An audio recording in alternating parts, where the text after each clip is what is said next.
If you think you live somewhere where we should move because we all want husbands that are actually good men, please comment a good state and city, zip code, all the info on where we should move. Address. All right, I don't know how I got here, but I am now on the princess treatment side of TikTok, where all these men are saying like your girl shouldn't work at all, she should never have to pay a bill, there's no such thing as 50-50, and I treat my woman with gifts every day and pay all of her bills. The only thing she should have to worry about is looking pretty, getting her nails done. And where are these men? Because they don't exist where I live, and where do I sign up? I need one of those men, because that is literally what I deserve in life. So if anybody knows where to find these men, leave it in the comments, because I need to know. So let me pick up where I left off. Fellas, you keep saying I'd rather stay single. Women are too much. I don't need the headache. I get it, but let's be real. That is crap. You don't actually want to die alone with a freaking gaming console and a fridge full of frozen pizza. You don't, because guess what? Biology doesn't lie. Men and women were designed for each other. That is masculine and feminine polarity. That's not just some TikTok buzzword. That is nature. That's why when you're with the right woman, everything in your life sharpens. Your drive, your purpose, your discipline, everything. Now, sure, being single is easy. No drama, no compromise, no responsibility. But easy gets old. The hookups get boring. The soulless sex gets depressing. The silence in your house starts getting loud. And then what? You're 40, 50, 60 years old. Nobody by your side. Nobody in your bed. Nobody to build with. That is not freedom. That's failure. Here's the truth. Men need women and women need men. That's a beautiful balance. That's order. That's how we're wired. The problem, though, is too many men give up before they figure us out. They throw their hands up like it's too complicated instead of leaning in and cracking the damn code. When you do crack the code, life gets great. You get respect. You get loyalty. You get passion. You get peace in your home and fire in your bedroom. That's not a bad deal if you ask me. That's a jackpot. So stop lying to yourself that staying single forever is the move. It's not. Master your woman. Don't run from her, because the man who figures out his woman is the man who truly wins at life. I hear you, Lauren. I really do. And I respect you. I respect you. A lot of men, are going their own way now. A lot of men are going their own way. It's just, you get tired of the nonsense. You get tired of the nonsense. Imagine coming home from work, man. Imagine coming home from work. Hard day. I mean, even a good day. Because we always talk about, man, hard day at work, man. I got to come home to fight a war. Imagine coming home on a Friday afternoon. Had a good day. The week is over. Man, I'm about to I'm about to stretch out. I might not go out. I might stay at the house. Order something nice. Watch a little TV and stay in. Modern women are going to find a way to ruin that too. This is my proof that I think that the population is going to slowly decline, because I am in a room of like 100 men,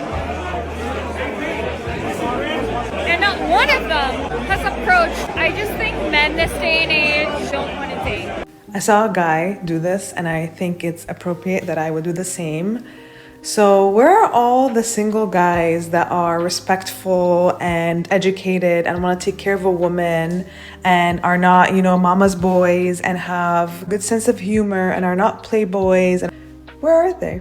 Single ladies are looking for a good guy. Where are they? This one is for the men. Hey, handsome.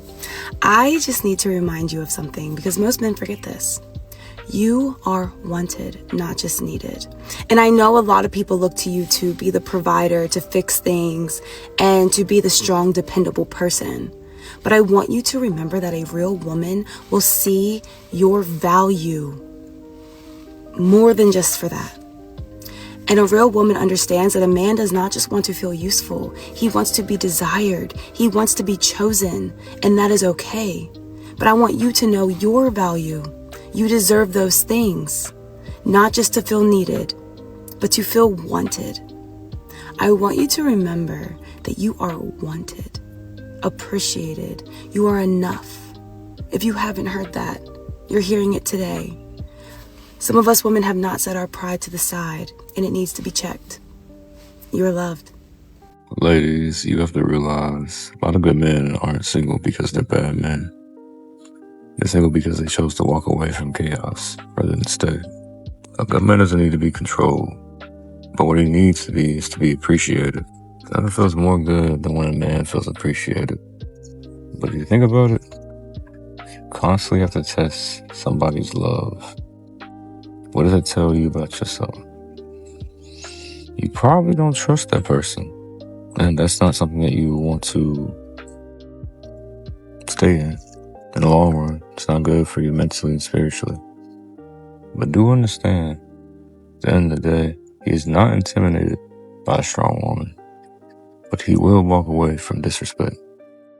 It's Valentine's Day, and 70% of men are choosing to stay single. And I don't even blame them, and this shouldn't be a shock to anybody. Dating in this generation is so impossible, and I can talk about it for literally days. It feels like every single woman in this generation is either a gold digger or a bop or both.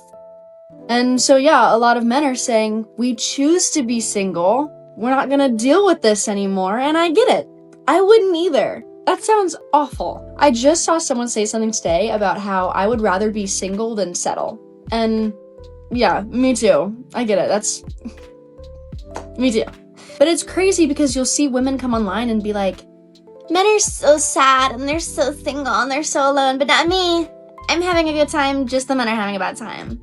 And it's like, girl, be so serious for 2 minutes. Anyway, so happy Valentine's Day to all the singles out there. We see each other. We're right there. I've also talked to a lot of my male friends about this too, and it's a really tricky one because, of course, like, women are equal to men. That goes without saying. And I think that sometimes, like, you know, we conflate these ideas that are completely separate, and like, women being equal to men should also mean that, like, women are treated with respect and kindness and mutual respect between both parties. Like, both are equal individuals. I think traditionally, when you play into, like, feelings of masculinity and femininity in the traditional relationship, the men want to be the provider. And in less modern times, that primarily manifested in the form of financial, like monetary, and providing in that way. Now, as we've seen the world shift, women are contributing more to the household. They have higher incomes. They have maybe more opportunities than men. And as Scott Galloway talks a lot about, like, this is fantastic and this should not change. But at the same time, like, if this is the new reality that we're operating in, something needs to shift in the dynamics of modern relationships. And so I kind of do agree. Like, I don't think that men should be expected to pay for everything in a relationship, because that's not realistic. And also, like, speaking for myself, I like to support myself, and it feels really empowering to put the money that I earn towards experiences and the way that I want to spend my money. It's very rewarding to have that stability. But I think it's also, like, a balance, because to pay for something, to give someone a gift, to give someone an experience, that's a form of showing love and care and effort. Of course, if there's, like, the right intentions behind it. So I think it's like this push-pull, and I think that, like, there's something to be said as a girl to learn how to receive when men are, like, doing something for you, but also at the same time to have this expectation that men are constantly paying and providing comes from, like, a place of entitlement, I do believe. So it is a balance, and it's very nuanced, and it's hard to speak about this generally because it's so, you know, it's so dependent on the situation that you're talking about, but it's complicated. Well, when you read a comment like this and he says the pressure associated with letting women be equal, but also being expected to pay for everything in the relationship, and say, well, you know, you're conflating the two. No, not really. Because you're continuing to holler and say what you're able to do, why you don't need a man, and all this other stuff. But then man said, okay, well, step up and pay like a man does. Well, I'm not really, I'm different from you. We play different roles. So you have to do this for me. Okay, so then if this is different, this is my part of it. What are you going to do? That's what men keep on asking. You want me to take out the trash? I'll take out the trash. What are you going to do? Because you're telling me that you don't take out trash. You just give me a list of things that you're not going to do. What are you going to do? Well, I expect both of us to raise the kids because it's both of our kids, right? Right. So that's both of our responsibility. That's shared. I expect both of us to wash the dishes, okay, because it's shared. I expect both of us to clean the house, right, because it's shared. I expect both of us I expect you to maintain the car and take out the trash because you're a man. So we've got the two jobs that I do plus the shared responsibilities. What is it you're going to do? I got to take care of the kids as well as shared. Cleaning, cooking. Well, I don't expect to clean and I don't expect to cook. That's shared responsibility because we both eat. Okay, shared. Doctor's appointments, sporting events, recitals. That's both of our responsibility because we both did it. Right. Shared. So I guess what I'm trying to figure out is what is it that you're going to be doing? Because even now, we've just gotten into it. Even now, it's 2 just on me. And that's me doing the trash, me taking care of the cars, me doing the outside work. And that doesn't even include me taking it to the mechanic, getting it fixed, driving around, making sure that the car is washed and it's got gas in it. That's just me, with the cars and that's my responsibility to talk to the mechanic and get the tires taken care of. If there's a flat tire, fix it, maintaining the insurance, maintaining the roadside assistance, AAA if you have that sort of thing, me paying for the dates, me planning and doing the dates, me planning the vacations and making sure that's the stuff that I'm doing. So what is it that you're going to be doing? And that's a fair statement. What are you bringing to the relationship? Okay, this is another one of my favorites. And this is another, dudes that... Okay. Sorry, I had a mental break. This is another go-to comment for dudes that definitely probably do the same thing. So, okay. Ugh, my brain. So, here's the thing.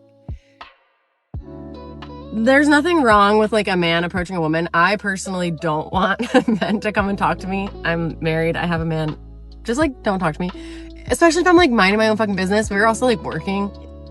Anyways, that being said, there is a difference between approaching a woman in a kind, respectful way, interpreting social cues, reading her body language. Does it look like in this moment she wants to be approached by somebody? Is she working? Is she with a friend? There's so many, you know what I mean? There's just so many factors that go into it, and it's sad that this even has to be explained to men, but whatever. There's, again, a difference between respectfully approaching a woman and coming up and just leading with, "You're so pretty, can I take a photo with you?" That's weird. Doing that is weird. Under no circumstance. I don't care if you're hot. I don't care if you're Justin Bieber. Okay, maybe if you're Justin Bieber, I would care. But however, that's weird. I am telling you that no woman ended up marrying a man because that man approached her saying, "Can I take a photo with you?" That's all. Ladies, good afternoon. It is Quentin. I am replying to a really great comment here that I think a lot of you are going to get a lot out of. Okay, so this is from Anna. She says, "They look and stare but don't approach. What's that all about?" Well, Anna, that's a great damn question. That is what this whole channel's about. So I'm going to tell you, I've said this in other videos, I'm going to say here, there are 3 main reasons men are not approaching you in real life right now. Firstly, it's not your fault. I just want to get that out of the way. So what is happening is the stereotype is that men are supposed to approach you. That was true, and most people still believe it, but the reality that has shifted is men don't do it, as so many of you have, unfortunately noticed as of late, the last few years. So what's happening is this. The classic number 1 reason Men are afraid. That's been the reason forever, right? So that's number one, just the general fear of approaching a woman they find attractive. Now, the two new reasons, these are the new ones that are making the odds go even lower of men approaching. The next one are dating apps. Men are using dating apps now as crutches. So those men that would have had to develop themselves socially confident, develop their confidence, and then muster the courage to talk to you are not developing the courage and confidence and social skills anymore. So when you meet these guys on apps, you're not having chemistry in real life because they're underdeveloped men. These are men you don't want to date. They're not, it's like an unbaked cookie, okay? That's kind of like that analogy. And then the third reason, now there are still high quality men in this group that do have confidence, are masculine, and are guys you want to date. The third group are guys that are just getting a little burned by the kind of the political climate around approaching women. They think that even if they do it in a classy, gentleman-ish way, that they are harassing you. So a lot of these guys are also pulling back. These are the guys that would have done it. So given these three factors, men are not approaching like they used to. So the solution is, which is, you know, why I created this whole channel, and good timing to your question, is the RTP dating method video course. I just had it professionally shot, and there is a link in my email. I haven't released it yet. If you want to be notified exactly when it's released, which will be in the next week or two, enter your email so I can notify you via email exactly when it's released. And the purpose of doing that is the first week or so that I have it released, I'm going to heavily discount the initial enrollment price of the course for a short period of time to the first group of women that are serious about taking action and changing their life. Now, I don't want to sound arrogant, but this course is going to literally be the solution to your problems. All the confusion you have, this course will clear up. And if you want to know what to actually do about it, this course will, it goes through a whole A to Z on how to date in the modern age. So you end up with a plethora of men to date until you pick the winner. So enter your email in the link in the bio. Check it out. Join the waitlist. Anna, thank you for your question. I recommend you join the waitlist as well, and I'll be back soon. Bye. You're in a TikTok comment section asking where the rich men are. I don't foresee a rich man in your future. I don't foresee that, and it's for a few reasons. Number one, relationships are about teamwork. Teamwork makes the dream work. Think about it this way, okay? A rich man needs a partner. He needs someone who is as strategic, concise, various other things, an intellectual, equal, sometimes greater, sometimes whatever it is, okay? There needs to be things that are coming to the table, all right? I think movies, film, television, different things like that has deceived a lot of girls into thinking that, like, a lot of rich men have, like, hot wives that are dumb. That's simply untrue. A lot of these really hot girls, I've met a number of them, lovely, intelligent, they're very intelligent. They're very intelligent. Just because they, in a number of cases, have decided to stay home, help raise the kids, whether alone or with a team of nannies or whatever, they are very intelligent women. There are things that they contribute to that relationship beyond the aesthetics that you see at a glance, okay? These IG baddies that, like, fly to Dubai and do all these other things that are SEXWORKERS, for the most part, let's be fucking serious. Let's be serious, okay? Nothing wrong with that. If that's the life they choose, live on, honey. I don't judge. Okay? I've heard some wild real life stories, okay? Because I don't judge. Girls are very open with me. They tell me things that are to live between me and them. But beyond that, living in comment sections talking about, are the men rich and all that? Baby, technology has come very far. Someone does a simple background check on you, they can have their person look up keywords and find all the things that you've written online with certain keywords in it. If someone wants to see if you are a gold digger, they can say, look up this person, look up everything they've written digitally with the words rich, blah, blah, blah, blah, whatever in it. They can be presented with a file. So this comment, it's going to come up in that file, sweetie. Wake up. Okay? If someone's a racist, they can say, look up every time they've written or whatever, the N-word. Look up every time, and get a file on it. all kinds of things, okay? If you want to get your digital whatever because you've written some wild stuff, if you have the right connections, the right people and whatever, you can pay about $15K. So start saving your pennies. Writing this kind of shit in comment sections, that's not the behavior of a partner of a rich man. If I were a man, this is exactly how I would get my dream girl. I wouldn't chase her. I would not impress her, and I sure as hell would not negotiate attraction. I would make her feel something that she cannot get anywhere else, because women don't fall for men they understand. Women fall for how men make them feel. So here's how I do it.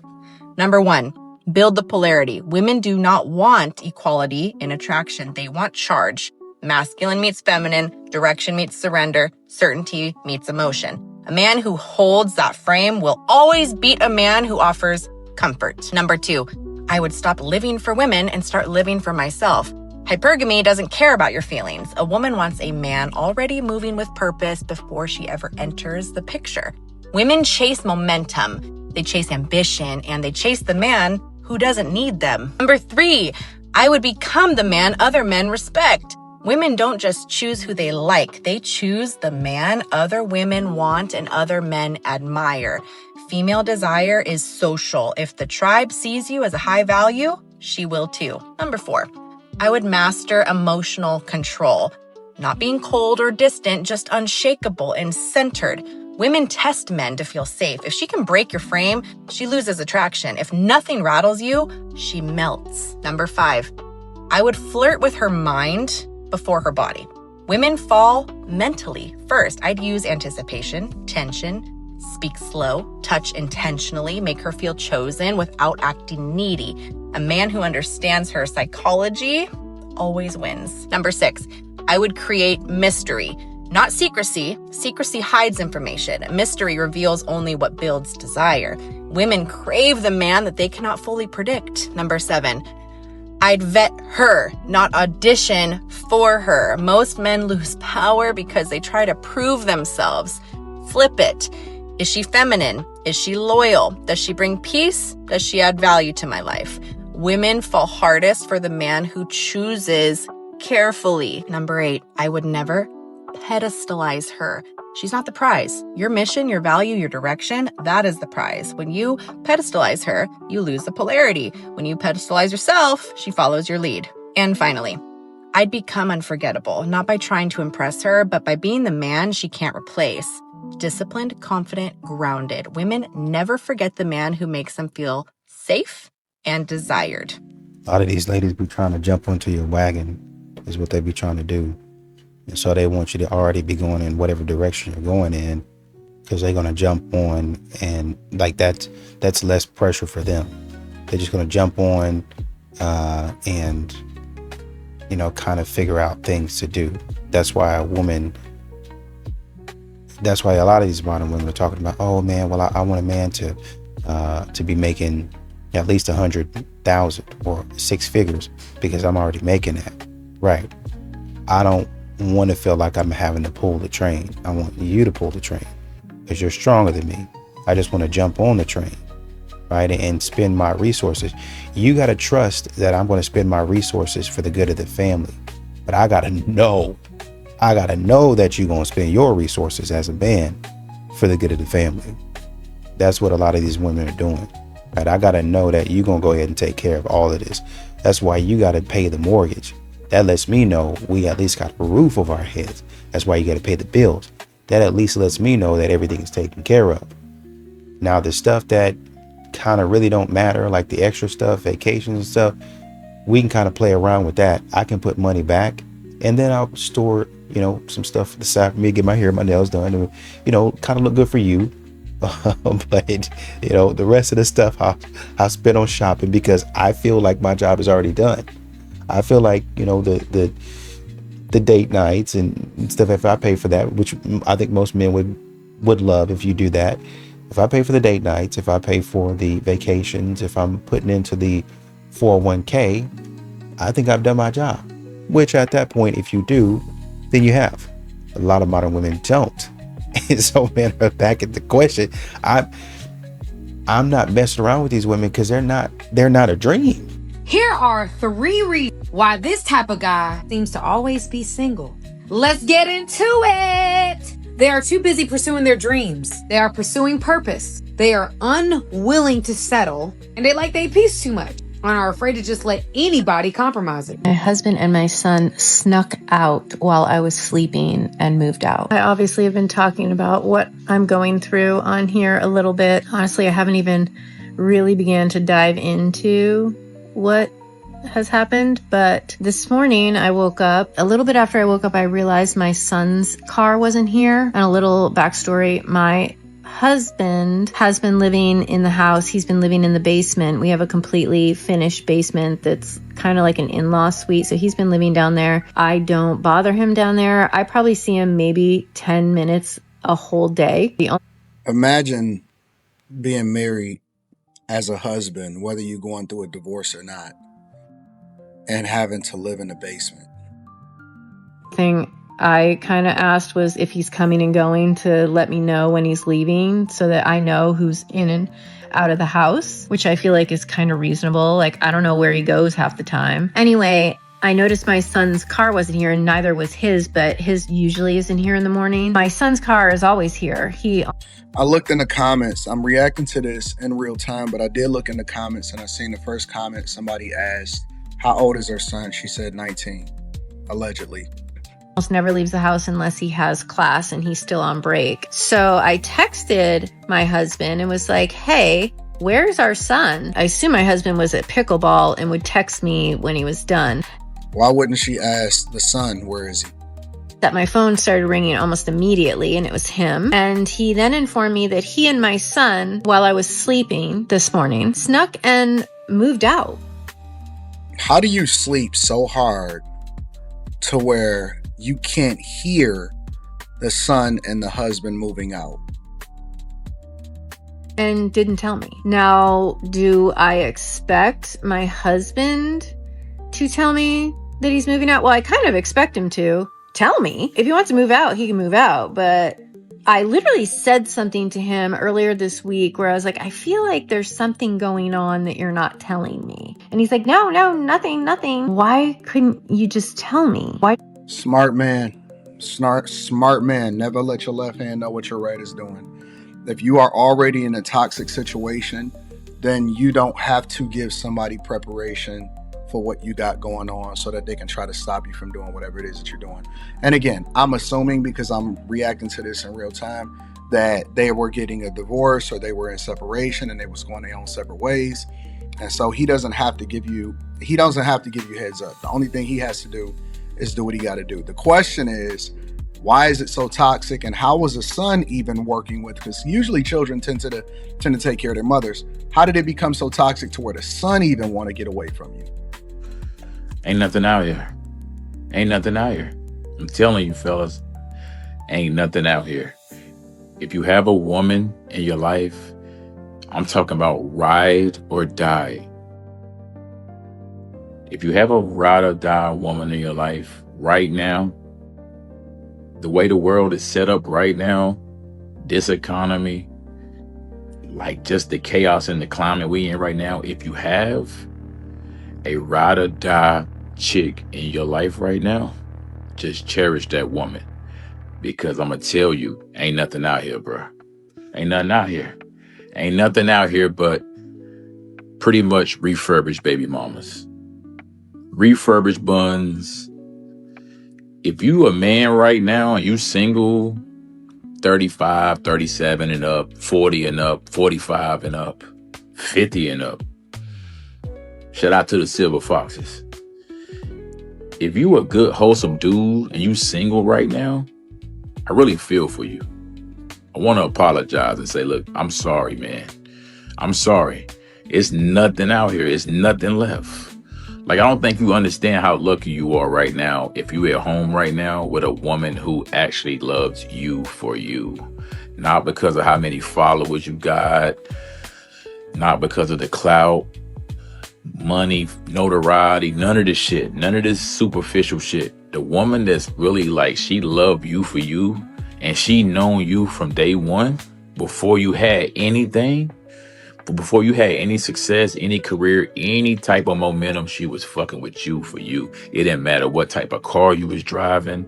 It didn't matter what type of house you had. She liked you for you. Now ask yourself, the person you with right now, do they really love you for you? I'm not trying to sound like fucking TD Jakes or Joe Osteen or some fucking motivational speaker. I just had to get this off my chest because I know it's a lot of brothers out here that feel like they want to give up on love, man, because the Instagram baddies and all that whole aesthetic, the Instagram baddie aesthetic, it's all make-believe, bro. It is all make-believe. Those are not good women. Those are not good girls, bro. Just not good girls. Ain't nothing out here. Just refurbished buns. God bless you, brothers, man. On y'all journey, man. Okay, so I have a genuine question. Where in this day and age do you find men? Like good actual men? Tinder, no. Hinge, no. Bumble, that's a joke. Co-workers, no. That is banned. That is a joke as well. Uni, no. Don't be ridiculous. I don't reckon you'd find someone at a bar or clubbing. No. Festival, also no. Also, like, do I have the money to go to a festival every month? No. Like, genuinely, where do you find men? Where do you find your men? Nowhere. In my dreams. In your dreams? Yeah. Like, I'm telling you, I literally moved states from Tasmania to Melbourne. Maybe I'd be like, oh yeah, I'll find a man here. No. Wrong. Absolutely wrong. Like, am I meant to move countries? Probably. Probably we'll find one on the coast of Greece, I don't know, Croatia or something, maybe someone in Paris, I don't know, definitely not in Melbourne. Like, am I just meant to go for a stroll along the beach and then find the love of my life? Probably not. Am I meant to find them at a supermarket? No. Like, I'm sorry, yeah, if you have a boyfriend, where did you find this? Like, if you have a good boyfriend, I know lots of boyfriends are shit, where did you find your man? Like, probably all the good ones are gone, you know what I mean? Like, there are a lot of men in this world, like, half of them are shit, the other half are gay, and then half of them are, like, I don't know, a different transgender or something. So probably all the good ones are gone. Yeah, fuck men, I hate men, goodbye. That is my 2 cents on men, and why 2024 is for the girls. Most of my guy friends are single right now, and this is why. Talking about my friends, they're hustlers. And so in their mind, they're thinking not only would a girl be kind of a distraction right now, but the girl that they could get right now is nowhere near as good as the one that they could get in 5 years, when they're richer, when they're more successful, when they're more established. First of all, it's really easy to say that you don't want a relationship when a woman doesn't want a relationship with you. Women have collectively decided to raise their standards, and the truth is a lot of men these days don't meet those standards. A man being able to only pay the light bill is not gonna cut it. Women want financial stability. This isn't new. Y'all try to act like it's new, but it's not. Back in the days when women didn't have bank accounts, didn't have jobs, they did select partners who could financially provide for them and their future children. Stop acting like women these days are so new and what's wrong with them and this is so revolutionary and these are modern women. Women have always expected a man to provide. You're modern because you expect a woman to split bills with you, and no woman in history has ever been asked that. And then with this bootleg vague threat, like, you guys are going to want us in 5 to 10 years. We're going to be the ones with the money, and you're going to wish you hadn't hated on us when we were in our 20s. You're getting princess treatment, you're getting flown out, you're getting spoiled by these men who have money right now, and when we get the money, we're not gonna want you. Those women don't care. The reason why there's so many single men out there is because we are asking you to be better, and some of these men are refusing to. You're digging in your heels, you're being stubborn, and you're gonna stay single until you change. Women are evolving. Evolve with us or get left. Keep on doing your thing, young man. Don't worry about the nonsense she's talking about. Essentially what he's saying is, I see that I have no value here in the market. So let me reposition myself. Let me go back, retool, then come back and see if I can. He's essentially come into the Shark Tank, and they've said, you don't have a product here. You don't have anything of value. So for that reason, I'm out. Going into dating is like going into the Shark Tank. You go in to these investors, and then they say, you don't have a product. They don't have a product. I'm explaining to you what my product is. I think this, and this. And as much as I think it's good and however great I thought it was, You guys don't see the value in that. So therefore, I have to let it go. I have to come back and say, okay, I don't have anything. I do have something. I do have something, but it's not a viable product. It's not something that the market is ready to buy right now. So let me go back. Me and my friends, we're going to go ahead and get the things that we need, and then we're going to come back. And then in a few years, we're going to say, okay, this is my market, or this is what I bring to the market. And this is what a lot of men are doing. They're coming back in 3, 4, 5 years and they're saying, this is what I bring to the market. And surprise, surprise, women are now interested. And now the man says, okay, now my product is going to the highest bidder.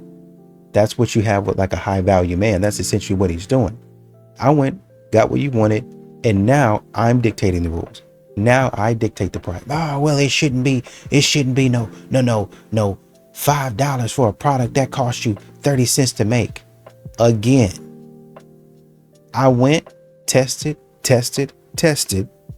and now I'm back in the market. You gonna pay this $5 or not? I go ahead and pay it exactly. Shut up talking. If you've been single for longer than a year, you doomed. Ain't a relationship out there for you. And the reason I say that is because you too fucking picky. You too strict. You don't let shit slide.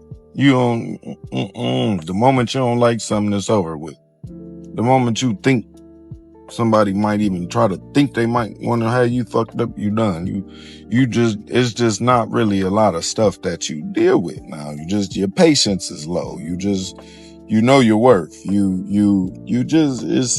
hard to deal with the shit with the bull, cause your peace, it's your peace. It's so peaceful being single. It's very peaceful. So you be scared to give that up. And then so when people be coming and they be disturbing it, cause you know how like you like to sit in the house and just not do nothing and stuff sometime, like, or you might have a day where you don't want to talk to nobody. Like you could do that without, somebody being upset. Like it's just peaceful. And so I say all that to say, you know what I'm saying? If you single and you like hitting 11 months, like just get in a relationship real quick, because the rest of us, like we doomed. I think I don't know if it's going to happen for me because Honey, what are you doing? I'm sitting down relaxing. What do you mean, what am I doing? Oh, I didn't know you were relaxing. I wanted to ask you a couple of things. What did you want to ask me? What does me relaxing have to do I've been asking you to help me with the front porch. Okay. You asking me to help you, or you want me to do it? I want you to help me power wash the front porch so we can go get mums and put them out front. Are your legs broken? Are your arms broken? Is it that the mere idea of me relaxing, trying to enjoy myself, just burns you to your core, that you have to find a chore for me to do to keep me busy? Because for once, I'm sitting down relaxing. Okay. You sit down and relax a lot. Is that killing you inside? No, but you sit down and relax a lot. What, when I'm sleeping at night? You know what? Forget it. I'll do it. Okay. Thank you.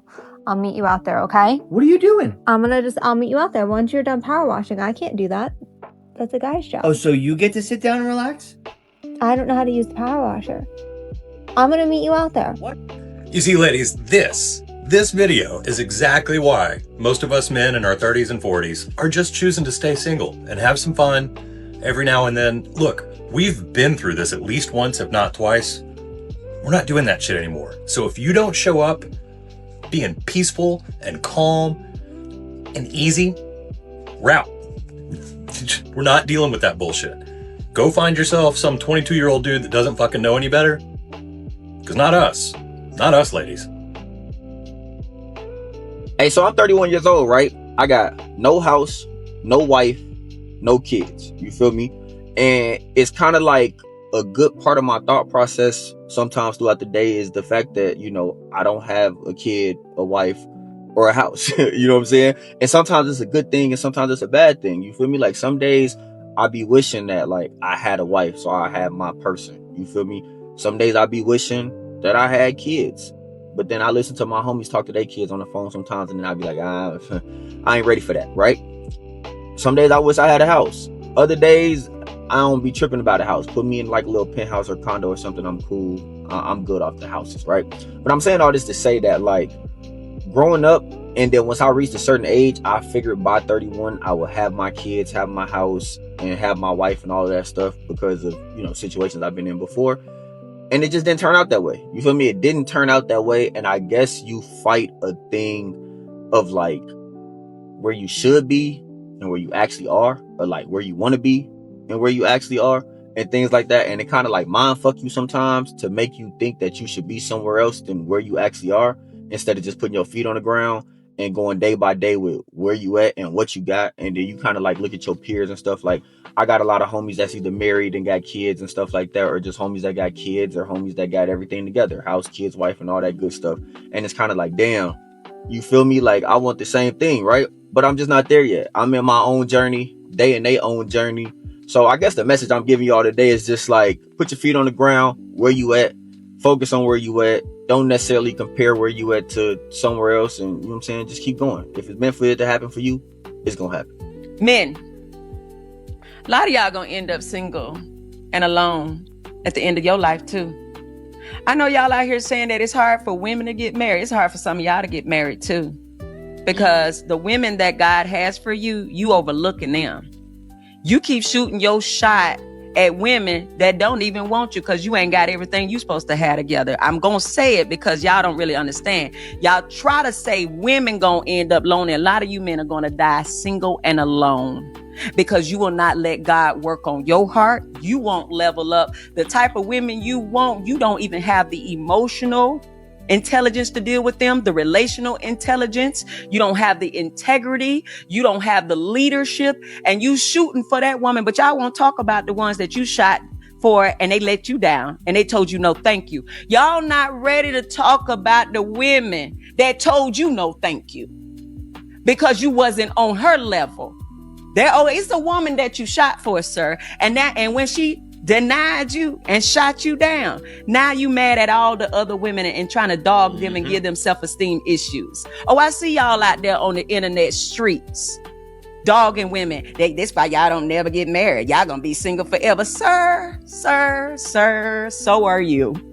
Sir, so are you. With that stubborn, prideful mentality, thinking that you are better than every woman out here and that you are the prize. Sir, you gonna be alone and single too in your elderly years. So stop going after women talking about all y'all single women. Some of you men are single because you can't get the woman you want neither. Relax.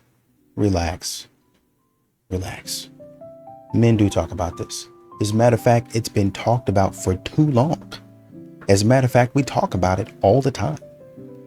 That's the bare minimum. You don't meet my standard.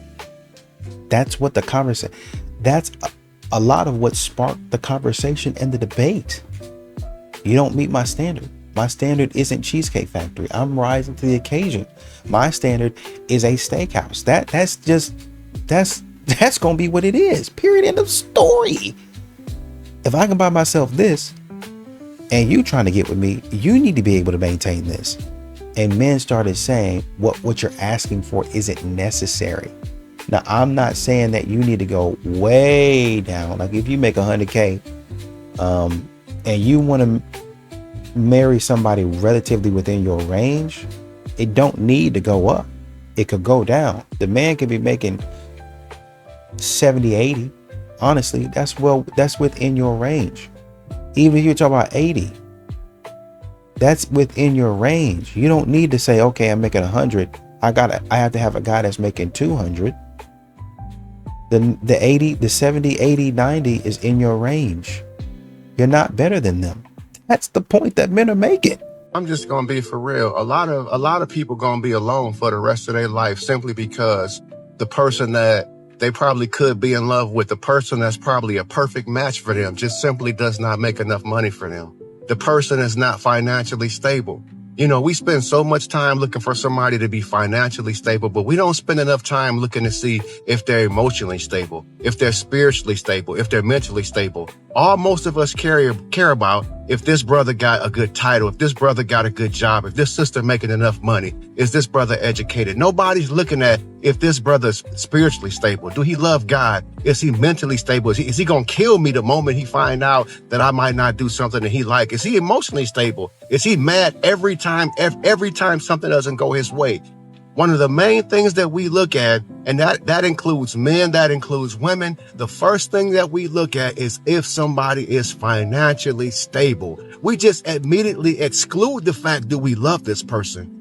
We might find the person of our dreams, the man of our dreams, the woman of our dreams, but we refuse to look at this person because this person might not have the right kind of job. This person might not have the right kind of title. You're going to be that person that's alone the rest of your life because for most of us, we're concerned about what other folks think about us too. If I talk to this person, what are my friends going to think?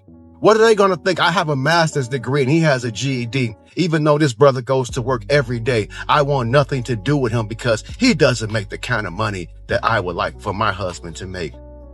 Or this woman, she might not have the best job. She might not have a career. She might work at a hotel somewhere or even at a restaurant, but I'm not going to talk to her because, hey, look at me. I'm a police officer. I got this kind of position. I got that kind of position. I'm not talking to that woman. You're going to be one of the ones that's alone the rest of your life as well. We should never base, who we want to be with in our life. Let it be based upon how much money this person makes.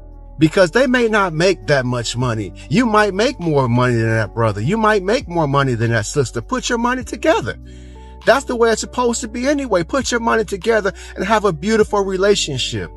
But we're so concerned about somebody's title or if they make enough money, if they're financially stable.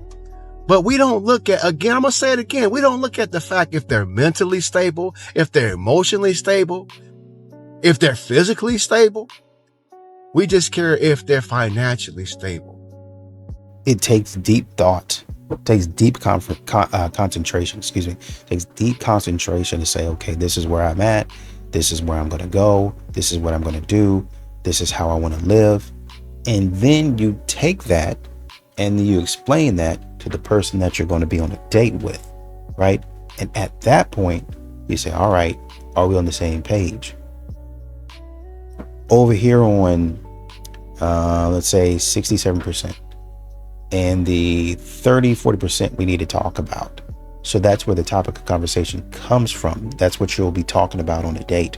Well, I don't want to say anything on the phone because, you know, you ain't gonna have nothing to talk about on a date. Yeah, you will. Y'all are gonna talk about the things that you have in common. You talk about, you want to text, hey, because you're building rapport. You're trying to figure out why we should go on this date. Well, we have a lot in common. Oh, okay. So let's talk about, we're going to get on the date and we already have a baseline. So you said, you like the Cubs, huh? Yeah, I do like the Cubs. Well, yeah, I've never known a woman that like baseball like that. So how you get into baseball? And you start talking about that sort of stuff and you just have a conversation. Oh, okay. Well, you know, I ain't really a Cubs fan, you know, more of a White Sox fan, you know, or whatever it might be. And you have a conversation about that. That conversation can delve off into other stuff. And then you can bring up, and y'all are naturally going to get into other topics. But if you don't, you can bring up different things that y'all haven't talked about. Like I was saying, like the 30-40% that you're unsure about. And then y'all might pull closer and say, okay, now after talking, we were 60-70%. Now we're 80-90%. And then the rest we can kind of work together on. And you say, okay, I feel comfortable enough. Let's go to the next phase. Let's make it official. And then you say, okay, can we manage that last 10-15% of stuff that's always going to be there, that's always going to be inevitable, or that last 15-20% of stuff that's going to be inevitable? Can we manage that? Is that a deal breaker? Are our deal breakers within that 15-20%? And then you move on to the phase to where you get counseling and you learn how to manage and deal with that 15-20%, and then eventually get married. And now you got to put into practice that 15-20% and enjoy the other 85, whatever it is, percent, 80-85% of the good, of the commonalities that you have.